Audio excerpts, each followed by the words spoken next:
We are very happy to have Ryan O'Donnell from Xinyu, and we'll talk about log-Sobolev inequality on the multislice, and he'll tell us what it means. Yeah, thanks. It's great to be here. Thanks for inviting me.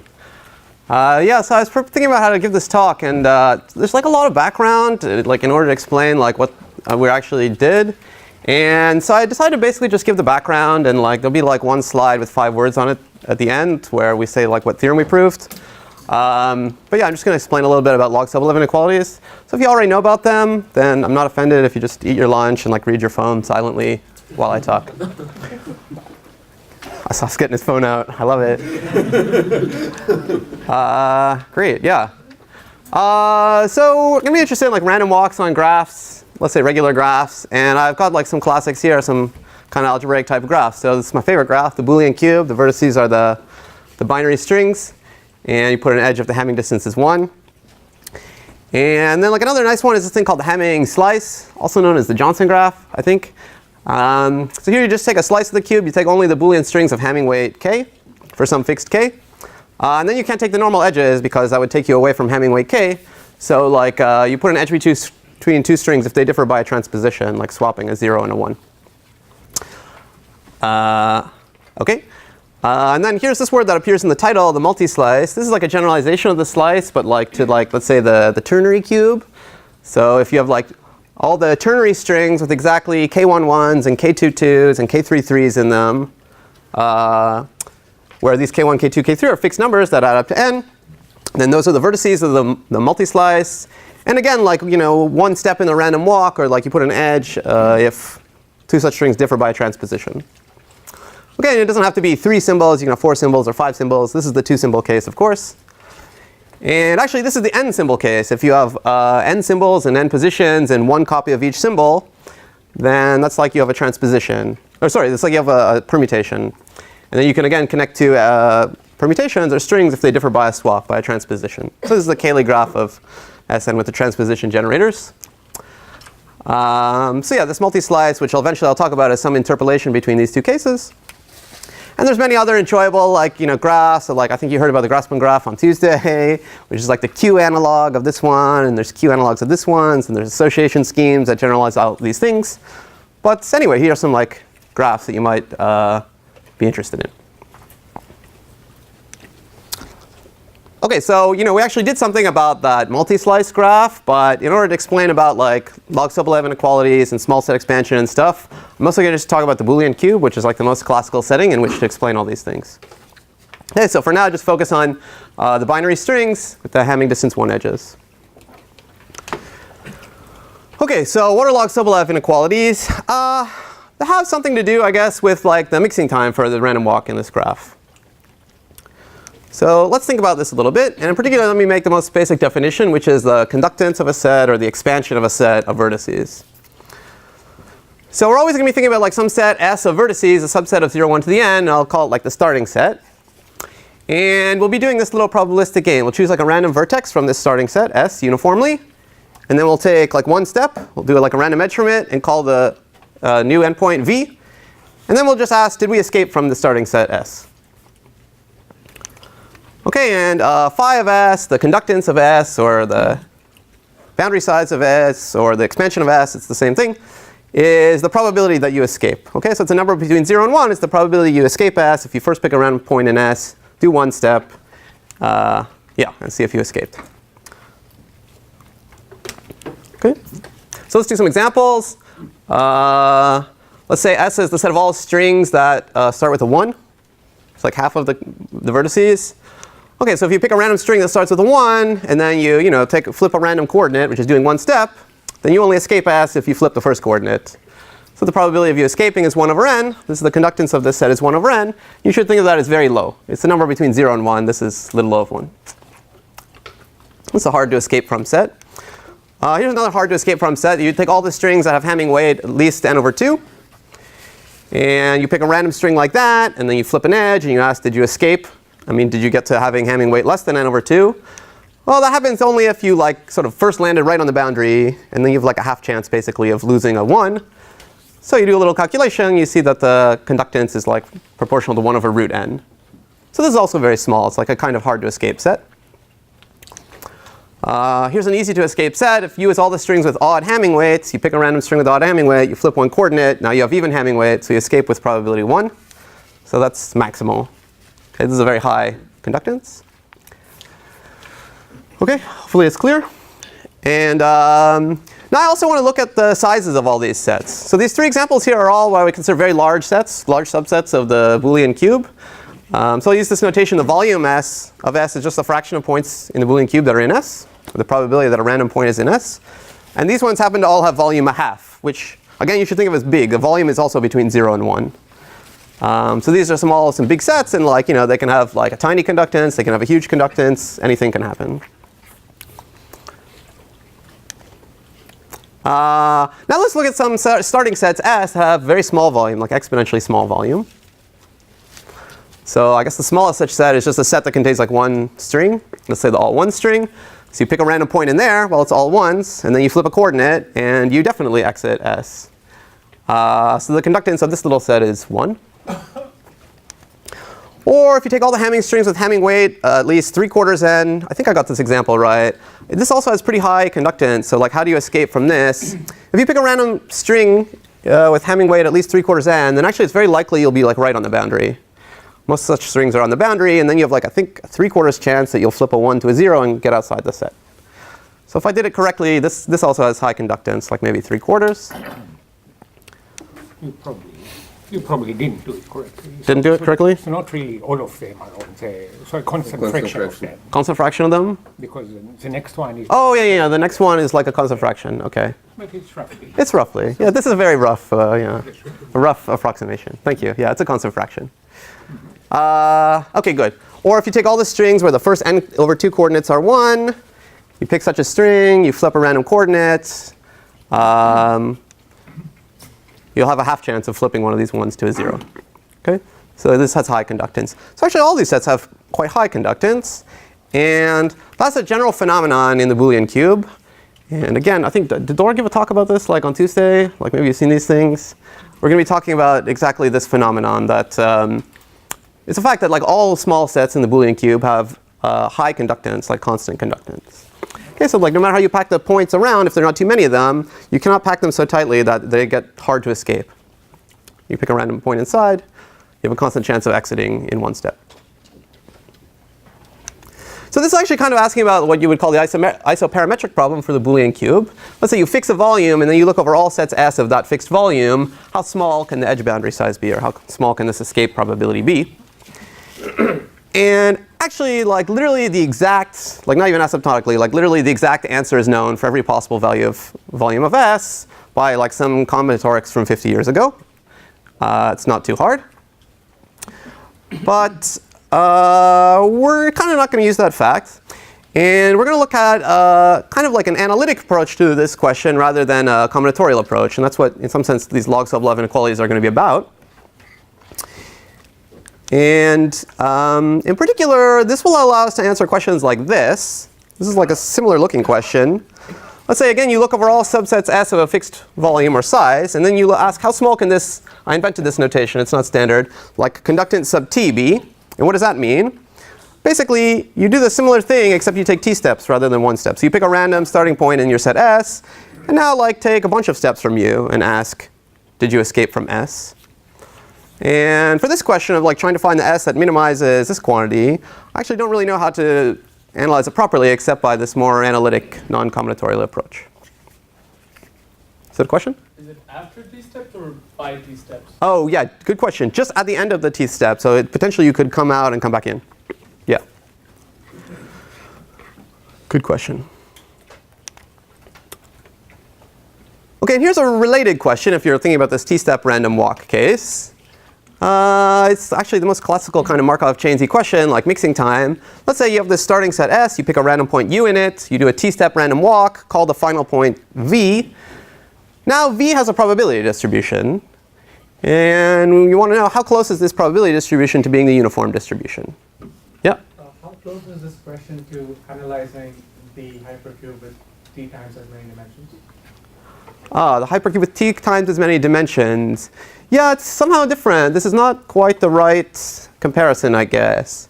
I will say that like generally when I'm thinking of this longer walks, think of t as being like proportional to n. So maybe you're walking for a number of steps. It's like a constant fraction of n. Yeah. So actually, we'll see if like t kind of scales with n, then it sort of doesn't really matter much what n is. You can just think of it as some large quantity. OK, so the story here, just so it's quite clear, is like, you pick a random u. That's uniform on your starting set S. And then like this is the walk, u0, 0, u1, u2, u3, up to, let's say, ut, which is where you stop, and call the result v. And at actually every point, these are like random vertices. So at every point, you actually have a probability distribution on the vertices of the cube. And so let's say you think of S as like a pretty small set. So if somehow you have a picture like the hypercube is down here, and like you have the probability distribution. I don't know if this hand waving makes sense to you. If S is kind of like a small set, you have like a spiky distribution. It's like concentrated on S. But then like when you take one step from that, the probability distribution maybe flattens out a little bit. And then if you take another step, it maybe flattens out a little bit as you kind of go to neighbors of neighbors. And hopefully, or presumably after a while, you'll get like quite a smooth or flat like distribution. And we're interested to know like how much is it smoothed out? How close is it to being uniform on the whole vertices of the cube after t steps? And I should just assure you that like if you take the limit as c goes to infinity, it goes to the uniform distribution. That's a simple fact, a consequence of the fact that this Boolean cube is regular graph. OK. So here's some like intuition. I don't know if it's helpful. It's kind of the way I like to think about it, though. It's like a little bit annoying that like every time you have like some arbitrary distribution on the cube that changes. Uniform up to parity. Oh yeah. No, these are all key details. Yes, uniform up to parity. Yeah, it's very annoying, the Boolean cube. It's a bipartite graph. It's like terrible. So right, as I will mention later, you really shouldn't take like exactly t steps for a fixed t, because then you get this issue that Noga points out that if it's even or odd, it makes a difference. So you should take around t steps. But yeah, there is a bit of a parity problem. OK, so as I was saying, it's a little bit maybe annoying that each of these is like a distribution. Like a distribution is maybe sort of annoying to think about object. So like, I think it's kind of nice to just pretend that each of these distributions is a special kind of distribution, like uniform on a subset. That's like our favorite kind of distribution to think about, just uniform over a subset of vertices. And actually, it occurred to me as I was making these slides that like if you just allow your sets to be multisets, then it's actually exactly true. Like you don't have to pretend at all. But anyway, just pretend that like each of these is like uniform over a subset. So initially, you start out with uniform over your starting set S. OK, and then you do like one step. So it's kind of like you're uniform over the set S1, which is like all the neighbors of S0, which I guess is true if you do it like in the multiset way and count them with multiplicity. But just take this as intuition, kind of like a high-level story. And then like, as you walk a little bit more, maybe you're uniform on like a larger set. And like as you walk a little bit more, you're uniform on a larger set. And at the end, you're trying to get to like uniform on the whole cube. And this small set expansion idea that I mentioned at the beginning, which is a true phenomenon in the Boolean cube, and I'll explain why later, tells us that like as long as you have a small set Si, like its neighborhood is kind of big. You have a good chance of like exiting it in one step. So if you follow this intuition and pretend that like each distribution is uniform on some set Si, then this kind of tells you as long as your set Si is small, like you haven't gotten to the big uniform distribution yet, then like one step should make a lot of progress for you. Like maybe it'll kind of like increase the size of your set Si by a constant factor. And so you therefore expect, and this intuition is correct, that the walk mixes really quickly at the beginning. Like it really, even if you start out at like a spiky distribution, it'll quickly get quite flat. Yeah? So do we assume the same transition probabilities with the random walk for each step? You just pick a number uniformly from n and then flip that bit? Yeah. Yeah, we're doing the same move at every step of the thing, just negating a random coordinate. And actually, we know that like once you have these large sets, this expansion could be small. So like if in this like slightly bogus intuition story I was explaining, if you somehow reach an Si, which is this set, all the strings that start with a 1, then it's going to take like a long time before like these steps make any progress for you. Like the probability that like doing another step will change SI from being the set is like 1 in n. So like maybe once you get kind of close to the uniform distribution, it'll maybe take you n steps to like make progress, or proportional to n steps to make progress. But sort of towards the beginning, you should make a lot of progress really fast. And in fact, this is all true, and like you can use these ideas to show that like in the Boolean cube, even if you started like any set or like a worst case set, you'll get close to the uniform distribution after order n steps. Actually, it's very easy to prove that in the Boolean cube, but if you're trying to prove similar things in like a less simple setting than just the Boolean cube, then like I think these intuitions can be helpful. And these proof techniques that we're going to talk about can be helpful. OK, any other questions right now? OK, good. So this intuition that I've been telling you about, sets kind of expanding as you do this random walk, is quite well captured by this thing called log-Sobolev inequalities, which I'll now say more about. OK, and so in order to talk about them, we'll need to quantify this notion, the distance of a probability distribution from the uniform distribution. And all these distributions I'm talking about are distributions on the vertices of the Boolean cube. And as you may know, there's like zillions of different distances for probability distributions, like the total variation distance, and like Hellinger distance, and the KL divergence, the chi-square distance, and LP distances. And like somehow, like a lot of the game and like these, information theory and probability problems are like, smoothly passing between them and like going back and forth between different distances to take advantages of their different properties. And indeed, we'll talk about these kinds of moves in a minute because it's related to log-Sobolev inequalities.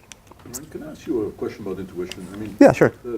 Morally speaking, the small time and the large time behavior should seem to have very little to do with each other. For example, this notion that if you have a small set, you'll explore the outside quickly should happen also in spaces like the lattice. Like in unbounded spaces where you don't have a stationary distribution. You seem to be connecting the idea of the long time convergence to a stationary distribution with the short time behavior of a Markov process, but in some sense, those two things shouldn't in general be connected to each other. Well, I guess they kind of are, right? I'm not like a super expert, but at least for the point of view of like getting started, like getting kind of close to the stationary distribution after a short amount of time. Think about the random walk on the integers. Okay. There's no stationary distribution. Okay. I mean, I'm a simple guy. I prefer like finite graphs if I can help it, but no, but okay. You take a really long path or something, yeah. But you can take the radius to be arbitrarily large, and it will take you longer as you increase the radius. It will take you longer and longer to reach the stationary distribution. Yeah. But the short time behavior is always the same. Well, not so much if you feel like a segment, right? Like you can only escape it if the initial point in your segment that you're starting from is one of the boundary points. Right. Which is not a very high probability. You don't see the stationary distribution until you have reached some distance where you wrap around, right? So, but that has nothing to do with the short time behavior.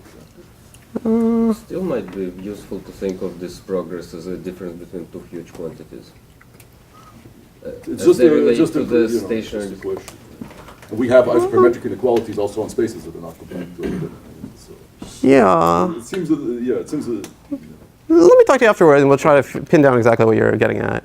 Yeah, I mean, this is not the only explanation for like what's happening in random walks in graphs. Okay, let's think about it.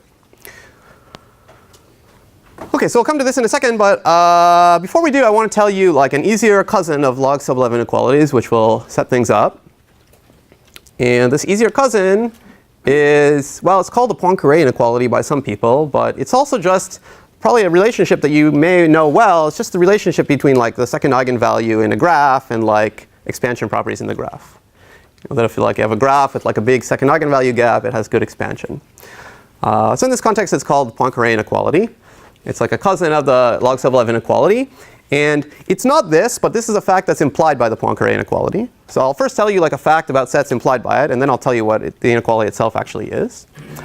And the Poincare inequality implies this: if you have any set S, its conductance is at least 2 over n times this factor, which this is not a very interesting factor. It's in most cases just some constant. So for example, if you're focusing on sets S of volume at most a half, this is just some number between a half and 1, so don't get too excited about the constants. It tells you that the conductance is at least 1 over n, which is not very big, but it's better than nothing. I mean, in fact, it's tight. You can't help it. There is that set, all the strings that start with a 1, that has volume a half and conductance only 1 over n. Okay, so at least tells you something about the relationship between a set's volume and its conductance. But this thing does not capture the small set expansion property. It's just it has nothing really to do with the volume of the sets. Okay. So this is actually the Poincare inequality, or it's equivalent to the Poincare inequality. And it's a statement about probability distributions rather than sets. This is always going to be the phenomenon we'll see. Like there's a general statement about probability distributions, and when you restrict that probability distribution to uniform on a set S, you get like a fact about expansion of sets. So let's look at this. For any probability distribution P, this inequality holds. This is some kind of distance from uniformity here. This is some kind of something to do with the edges of the graph. Well, I'll explain it a bit more in a second, but let me just say this fact, if you plug in P equals uniform distribution over a set S and do 20 seconds of arithmetic, you get this. So this is a consequence of this general statement. And also, again, I'll explain this in a second, but if you squint here and you know about these things, this is kind of like this quadratic form of the graph applied to P. This is like basically the 2 norm of P, but you like get rid of this uniform distribution eigenvector. So if you know these things, this inequality is also literally exactly equivalent to saying that the second eigenvalue gap for the normalized adjacency matrix of the Boolean cube is at least 2 over n. So it's just capturing this relationship between eigenvalues and expansion that you may have seen before. Okay, so what is this going on here? So first of all, on the right-hand side here, this is some kind of distance of the probability distribution P from uniformity. I guess it's like an L2 squared distance, some kind of distance. And let me call it a global L2 squared distance. Not because it has anything global really, but just to contrast it with this one, which I would call like the sort of local L2 squared distance, or average local L2 squared distance. Basically, I say local, I mean you sum over or average over, whatever, all the edges, and you look at the L2 squared distance of P's values on the endpoints of the edges. So some kind of like comparison of local and global L2 squared distances of this probability distribution P. If you think of P as like a labeling of all the points in the Boolean cube, you know, this is saying like, okay, if it's not the uniform distribution, if it's, you know, it's spread out somewhat, then like that spread has to occur somewhere, and like it has to occur like along the edges, and like you can imagine trying to like make it like the smoothest, spread out the variance here like in the smoothest way, and like this is telling you like, well, even the most smooth way will have this inequality. Is it okay? Okay, so again, it's some comparison between a distance from uniformity and like some distance, just average distance on edges. Okay, so the log-Sobolev inequality is going to look exactly the same, but just with different notions of distance. And these log-Sobolev inequalities were, I guess, invented or figured out in the context of the Boolean cube and other places by Gross in 1975. Okay, so again, I'll first tell you, this is not the log-Sobolev inequality, but this is an implication of the log-Sobolev inequality. It says for any set S, its expansion or conductance is at least, okay, this is just 1 over n, I realize, but I wrote it to highlight the 2 over n here. It's like 1 over n times the log of the inverse of the volume.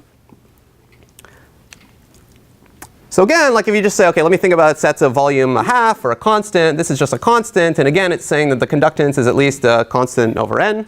Which is basically what we had before, nothing too exciting. But it gets much better if the volume of the sets is really small.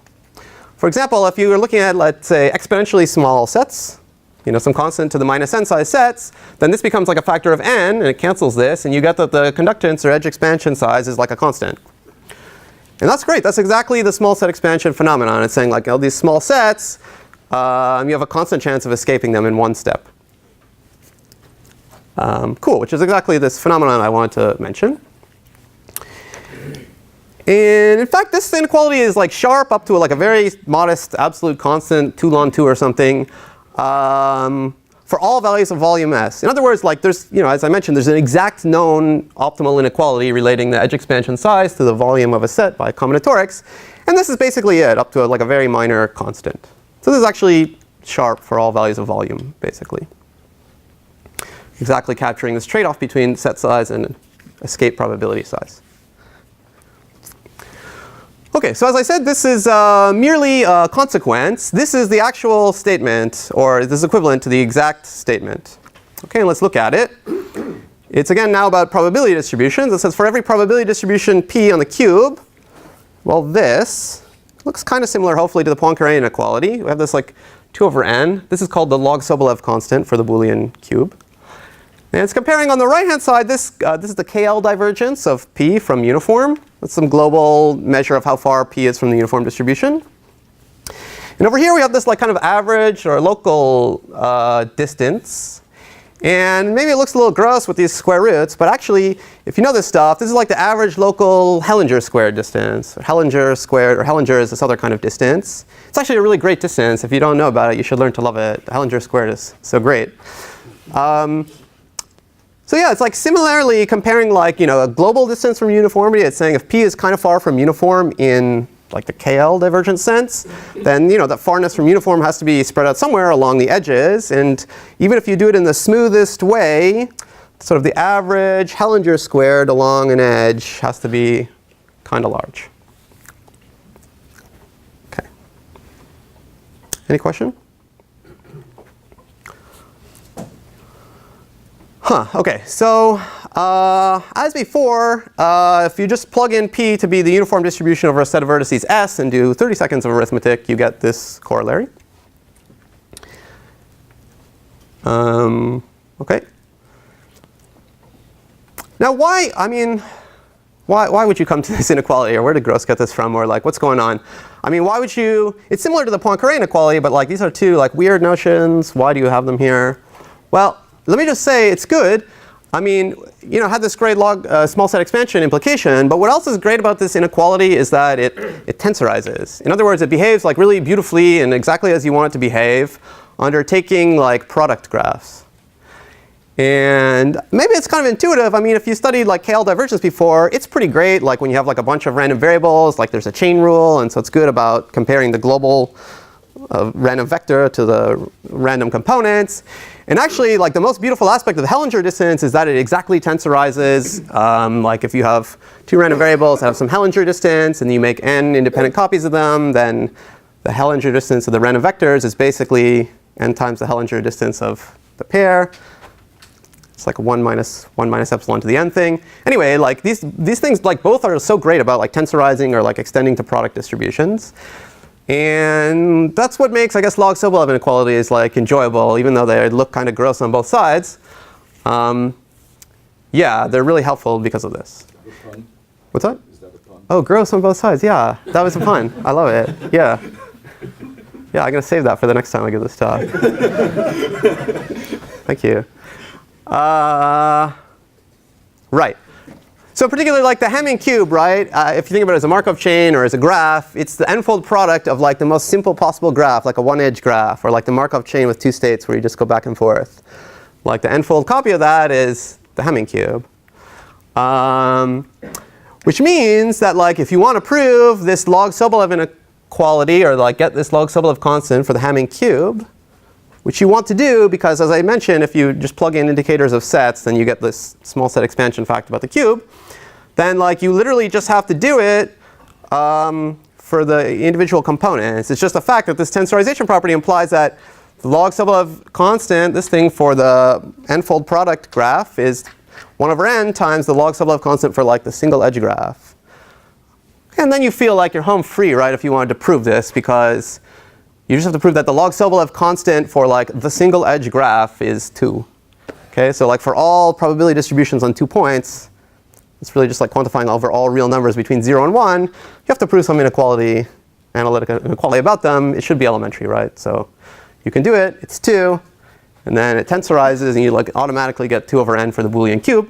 And so it's kind of funny. Like it proves this like small set expansion fact about like subsets of vertices in the Boolean cube, like Hamming balls and stuff, by like reducing it to some kind of like small set expansion fact in like the one edge graph. It's kind of an interesting viewpoint on how it works. Okay, any questions right now? Okay. Good.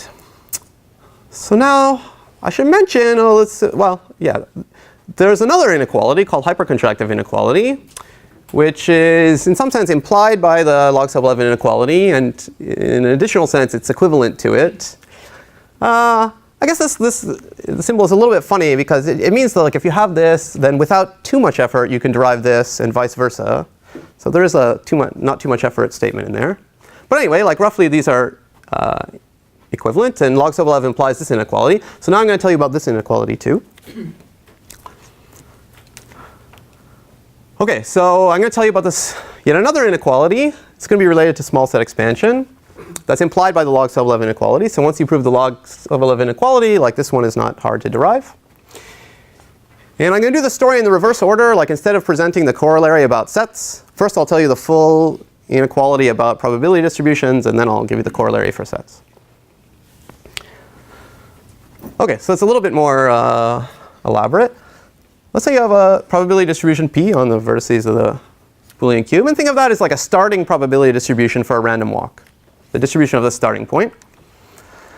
And now let's do this. So draw U, a random vertex according to P, then walk for about T steps. Think of it as just like T steps, but for Noga, about T steps. And let Q be the final distribution, the distribution of the final vertex. Okay, so this is related to the mixing time. You might think like, well, whatever P is, it's maybe some spiky distribution. If you start from it and walk for a while, the distribution should kind of get flatter. So hopefully Q is flatter. It's like closer to the uniform distribution. Hypercontractivity inequality is going to exactly capture this. For some, again, sort of weird definitions of distance to uniformity. Okay, so technically you should walk for a continuous time t or walk for a random number of steps, which is a Poisson random variable with mean t. This turns out to be the natural thing to do, which fixes this bipartiteness problem. Okay, so this is the inequality. So what's going on here? Okay, this is, I'll explain it more in a second, but this is like some kind of distance of q from uniformity, some kind of like 2-norm distance of q from uniformity. This is some kind of distance of uniformity of p from, of p. Some other like LP norm distance where this is like some number, 1 plus c. I'll say more words about this in a second, but this number 1 plus c is like some numerical quantity that's going to be less than 1, and c is like explicitly given as a function of t, the number of steps you walk for, and also the log-Sobolev inequality that like you achieve here, which is 2 over n for the Boolean cube.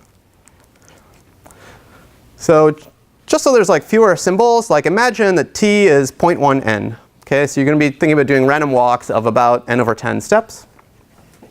Then just plug it in here. See, it's like a constant times n. The n's cancel. So this c becomes, I don't know, 0.67, and 1 plus c becomes 1.67. Okay, some number between 1 and 2. Okay, so I'm just going to like imagine that we fix t to be 0.1 n for a second, just so we have less to think about on this slide. Okay, so now imagine the game is you have some probability distribution p on the Boolean cube. It's like the distribution of your starting point. And then you do this experiment, draw a starting point from p, walk for 0.1 n steps, and look at the probability distribution that you end on.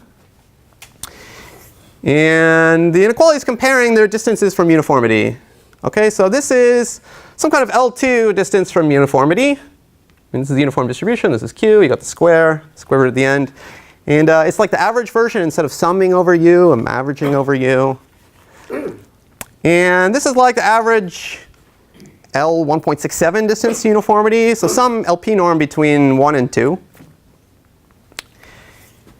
And let me just point this out. So it depends how you normally like to think about it. Sometimes you think that the LP norms decrease as p gets bigger.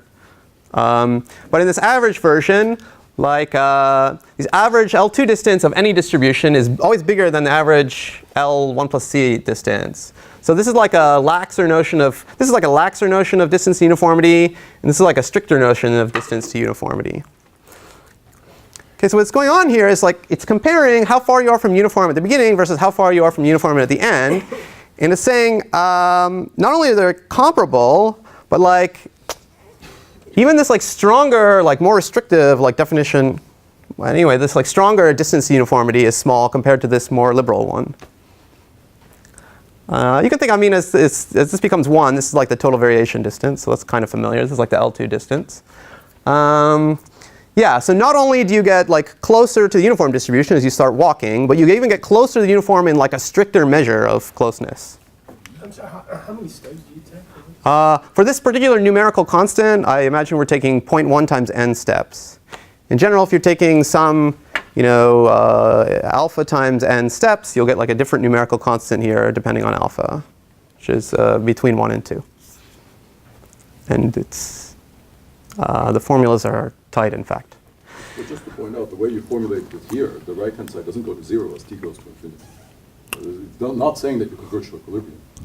Yeah, I might have gotten a little bit wrong because I was a little confused here. Doesn't it? I mean, That's the initial condition. oh, this one. Oh, yeah. That one goes to 0. Yeah. Actually, I might This have. inequality is true even if you don't subtract 2 to the minus n. Then it's much better. Exactly. I was. Sort of a strange way of writing hypercubic. Yeah, this exactly. I was getting confused as I was making these slides. I mean, I think this is correct, and I think even equivalent to the normal version. But like, actually, the normal version, you don't put this minus 2 to the n here, and How is it equivalent? it's not equivalent. This is much weaker. Yeah. Okay, I tried to prove that it was equivalent, and I didn't see how to do it. I thought it I was. don't think this is equivalent. It's weird. It's Maybe I implied can by. pull it off. It's certainly implied by, yes, it's certainly implied by the version where you don't put these here, which is the normal way to state it. I tried to prove they're equivalent in 5 minutes and I couldn't see it, so maybe they're not. Yeah, I guess they're not if you say they're not. Anyway, though, let's say this is the intuition then. I mean, this is true, and this is the intuition. And maybe the stronger version is like you just don't put the minus 2 to the minus n here. Good. Oh, and I should say this is what the hyper is for. Like somehow the fact that the left-hand side you have like a stronger notion of distance or like a stronger norm than this one. That's why it's called hyper contractive. Okay. How come none of these are called gross inequality? Oh, some people call them gross inequality, but like this one was actually. Yeah, but this one, the guy proved both of them, and somehow he managed to give games to other people. Well, it's kind of confusing because this one, which is actually stronger, was proved earlier by Aline Bonamy. And then there's like kind of confusion in the literature because she wrote in French, so like the English-speaking like mathematicians, mainly at Princeton, like didn't notice. And so then like when people decided how to like name it, well, it's like safer to just call it hypercontractive inequality and not name it after anybody in particular. But was she before Nelson? No. It's before Beckman. Nelson proved like a weaker result in like 67, and then she proved the stronger result in the cube in like 70, and then Nelson proved like a. Oh, he reproved it. Yeah, they were intertwined, but like she was the first one to prove this on the. That you shouldn't look at the publication trail. That journals take it never means anything. This is also That's the true. reason people say these things because people were around and they saw preprints and Yeah. Well, I mean, perspective has nothing to do with what actually happened. I mean, they were doing. All right. Well, we can also work this out afterwards. These are all good questions. Yeah. I didn't mean to distract Yeah. you. No, that's fine. Good. Right, so this is back the version with the general parameter t. And again, if you let p be the uniform distribution on a subset S, and maybe you have to like take away these parts, I'm not sure, then you get this fact about sets. And again, this is like got some invented notation. But this is saying like if you have any set S, and this is basically like you do a random walk of like epsilon n steps from a random starting point in S. Actually, it's simpler. It's you just take a random point u and S, and then flip each coordinate independently with probability epsilon, and call the result v. And then you ask if v is now outside of S. This actually implies that like the probability of getting outside S is almost 1. As long as the volume is, let's say, I don't know, think of epsilon as like a constant. As long as the volume is little o of 1, it says that when you take these long random walks, you almost surely get outside S. So that's actually like a very strong statement about small set expansion, but like not just in the Boolean cube. It's about taking these like multi-step random walks, or sometimes this is called like the hypercube with noisy edges or noise edges. So it's it's a different setting because you're taking longer random walks, but it's like a very strong conclusion that for any small starting set, you almost surely escape it after doing a long random walk.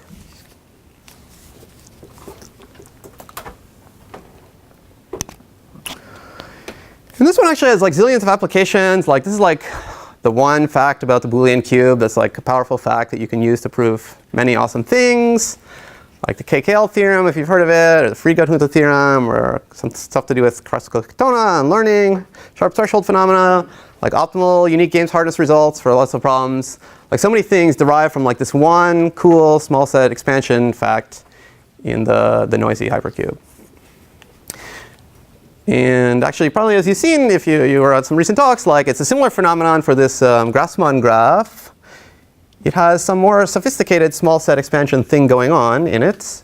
But if you can understand it, then you can prove other cool hardness of approximation results like this 2-to-2 conjecture. Right, so summary so far.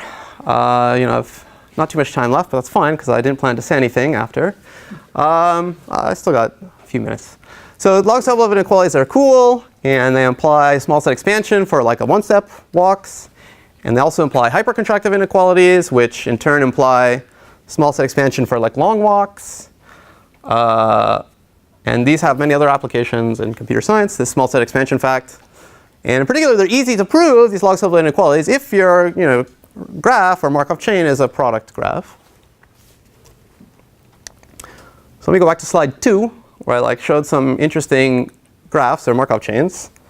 Well, this is the only product graph. Okay, so all this easiness of the log-Sobolev inequality is real easy for the Boolean cube, and it's less clear how what it's going to do for these graphs. So it'd be great to have a good log-Sobolev inequality for all these graphs, because then you get small set expansion facts and applications and so forth. But it's much harder to prove potentially because, well, it's not a product graph, so it doesn't have this. You can't use this tensorization property. Well, nevertheless, you can try to get tougher. So this constant 2 over n, which is recurring, is the log-Sobolev constant for the Boolean cube. What about the symmetric group, the random walk on the symmetric group where you do transpositions? So Diaconis and Selifcost figured out the log-Sobolev constant for this random walk, and it's 1 over n log n. Actually, they only proved the hard direction, and they didn't notice the one-line easy direction. But I'll just credit it to them. They established the log-Sobolev constant was this quantity. And at first, you might think oh, that's pretty similar, right? 1 over n log n should be more or less the same. But actually, no. This log n is terrible. It really ruins everything. And I guess the reason is maybe there's a sense in which the Boolean cube and the permutations, they have n coordinates. So there's a natural scaling factor of 1 over n. And so therefore, this one is a constant, and this one is sub-constant. But the size of the symmetric group is factorial. Yeah, so the size of the symmetric group is n factorial. So I guess it's sort of debatable whether it ruins things or if you should have expected this.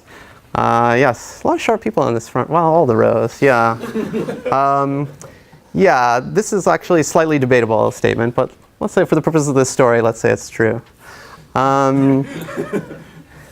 And so therefore, at least it's a challenge. You don't have good small set expansion, it seems, or hypercontractivity inequalities, and so you can't get the natural KKL inequality, and so forth. So that's a shame. Is there a new general statement that the log-Sobolev constant should be related to the inverse of the log of the size of the... Yeah, I mean, I guess these experts can help me. I guess it should be kind of always at least, or sorry, at most. Okay, I should say, by the way, you always want this to be large. I should make that clear. It's like an eigenvalue, second eigenvalue gap, right? You want it to be large. So you always want this to be large, and I think it cannot be too large. Probably for a regular graph, it can't be larger than 1 over log the size of the graph. Is that true? Not totally sure. But I mean, there are relations like that. And it's also quite closely related to the mixing time. There's theorems about that these people, among others, proved. And yeah, you might expect, you have to look at things a little bit carefully, but you might expect it would take you log of the size of the symmetric group time in order to mix well. So for the symmetric group, you can use martingales to get very tight isoperimetric inequalities. So can you? How the isoperimetric inequality go if you go a big number of sets? I don't know that, but I'd be happy for you to tell me about it. Okay. Sure. Yeah. Another question, I just don't remember the answer, but this is related to the question I had at the beginning about the significance of the uniform distribution. There are log-Sobolev inequalities, there are modified log-Sobolev inequalities. Modified log-Sobolev inequalities can have much better constants, and in these types of situations, this is often the case. Yes. What is the modified log-Sobolev constant? So it's the modified log-Sobolev constant that's related to convergence to equilibrium, not the log-Sobolev constant. They're both related, but maybe modified log-Sobolev inequality is more related. Yeah. But is the modified log-Sobolev constant for the symmetric group 1 over n? Yes, if I'm not mistaken. Actually, I think there are even several ones, but I think the most standard one is, the answer is yes. I would have to check that paper by Bobkov and Tedley to be sure. But this is not good enough to give you small set expansion. I guess I'm not sure exactly what small set expansion means. Like one thing I know for sure is like the natural KKL theorem is definitely not true. What this means, yeah. So the question, by the way, is about.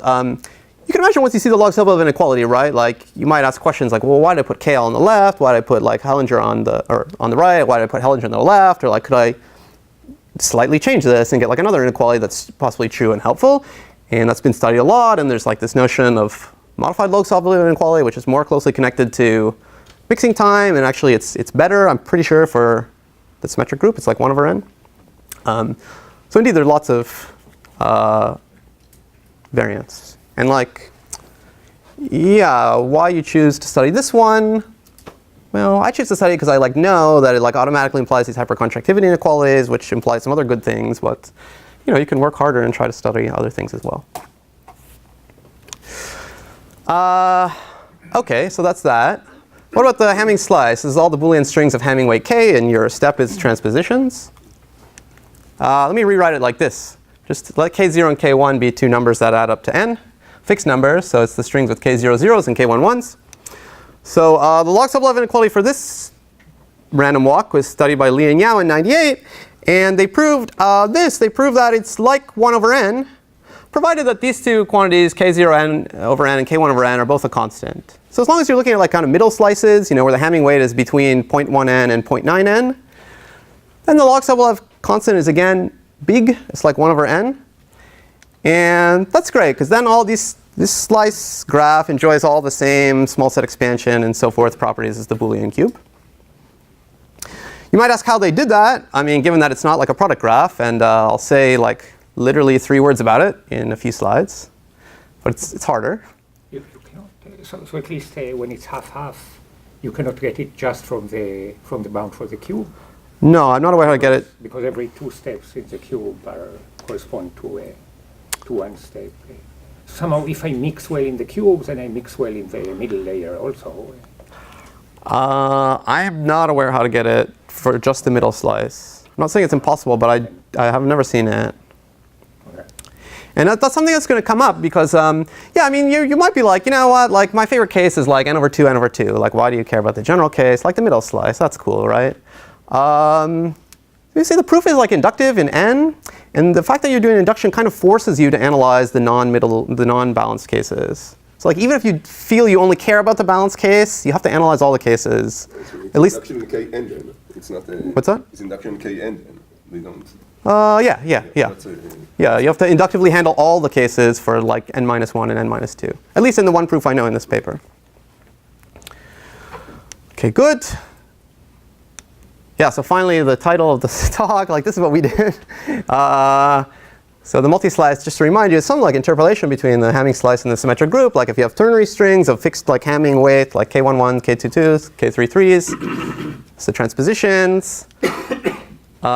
We showed the analogous results that like the log-Sobolev constant is nice. It's like proportional to 1 over n. It's big, provided that like each symbol is used a constant fraction of times, so it's not like grossly unbalanced, and there's a constant number of symbols.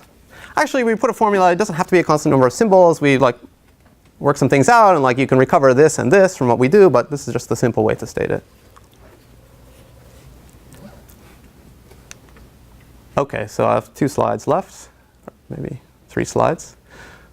Yeah, to answer these questions, how did Li and Yao do it for the slice? And then why don't, I mean, come on, they look kind of similar. Why not just do the same thing for the multislice? Actually, let me ask a third question, which is a question I get a lot, which is like, come on, why'd you care about this multislice? Like, is it, I mean, what's going on with that? Honestly, it's for practice. Like, I really want to understand, well, I really want to send all these, like, general algebraic graphs and the Graspon graph and the Q analogs and the association schemes. And in particular, I really want to understand the symmetric group. because that's pretty natural, right? And like, it goes like this. This is kind of a warm-up for the symmetric group. It's like too baby of a warm-up. Like this is where like the real, I feel like, challenging phenomena start to happen. If you really want to understand. So is there a conjecture about the symmetric group? Well, I have some open problems in the symmetric group that I could mention that are related to this. Like it's a question of like what do you want to try to prove. So I'll say at the end in the conclusion section. Well, I'll say it now.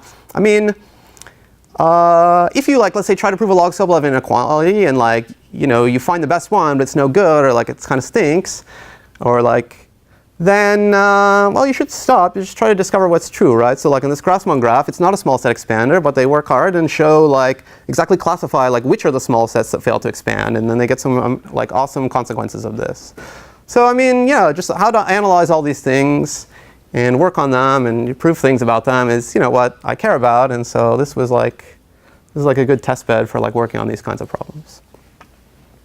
Also, there's like some representation theory in here, which I think is nice, but I don't have time to get into that. Okay, so let me just close by like a one-sentence summary of what happens.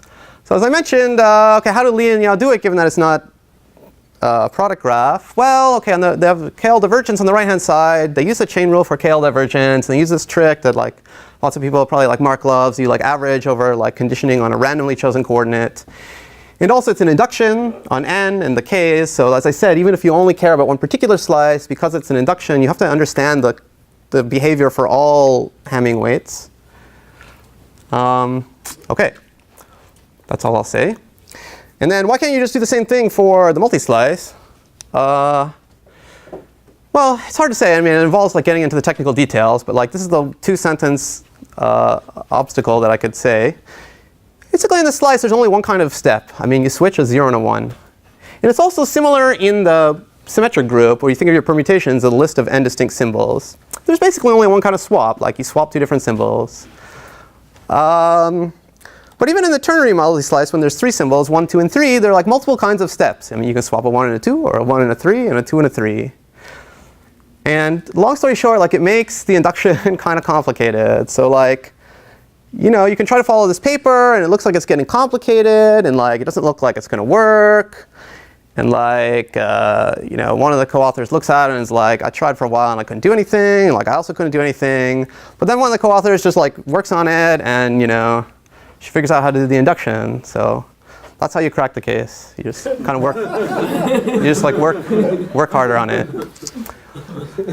Do you need induction? Is it obvious? You're going to say, do you need a co-author? Yeah, you need, I mean, yeah, I don't know how to, I mean, that's the only way I know how to prove it. Yeah, it's by induction. Seems a bit weird that it doesn't look like something that you'd think induction. Yeah, I mean, well, these are smart guys, Li and Yao. I mean, they came up with this proof. It's a little while to even understand the proof, but I guess maybe, you condition on one coordinate and sort of it becomes like a inductively smaller problem. So it's kind of natural, maybe. Okay, so truly last slide is, open directions. As I said, I said these things already, like, there's lots of other cool Markov chains, algebraic, structured ones that seem to have like great applications. And so just do your best. Prove some log-Sobolev inequalities or whatever for them. And if they turn out badly, as I say, like maybe it's your Markov chain doesn't have the small set expansion property, but, well, try to figure out what's going on anyway. Like try to classify the small sets for which small set expansion fails. Okay, that's the end. Thank you.